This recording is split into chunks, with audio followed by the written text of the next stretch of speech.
கர்த்தராகிய இயேசு கிறிஸ்துவின் நாமத்தில் உங்களை அன்போடு வாழ்த்துகிறேன். இன்று ஆண்டவர் நமக்கு தரும் அற்புத வார்த்தை செப்பனியா 3:15.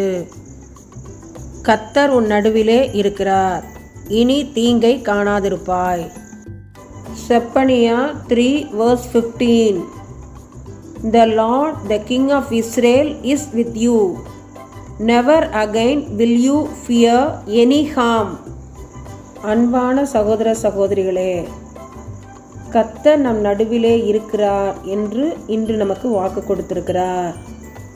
கர்த்தர் நம்முடன் இருப்பதால் நமக்கோ நம்முடைய குடும்பத்தில் உள்ள நபர்களுக்கோ தீங்கு எதுவும் வியாதி எதுவும் ஏற்படாது, காணப்படாது. கர்த்தர் கொடுத்த வசனத்தை சொல்லிக்கொண்டே இருப்போம், விசுவாசிப்போம், அறிக்கையிடுவோம்.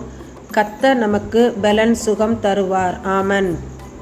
ஜீவனுள்ள தேவனே, பரமபிதாவே, இந்த ஜெப நேரத்தில் எங்களை தாழ்த்துகிறோம். நமக்கு ஸ்தோத்திரங்களை துதிகளை ஏறெடுக்கிறோம்.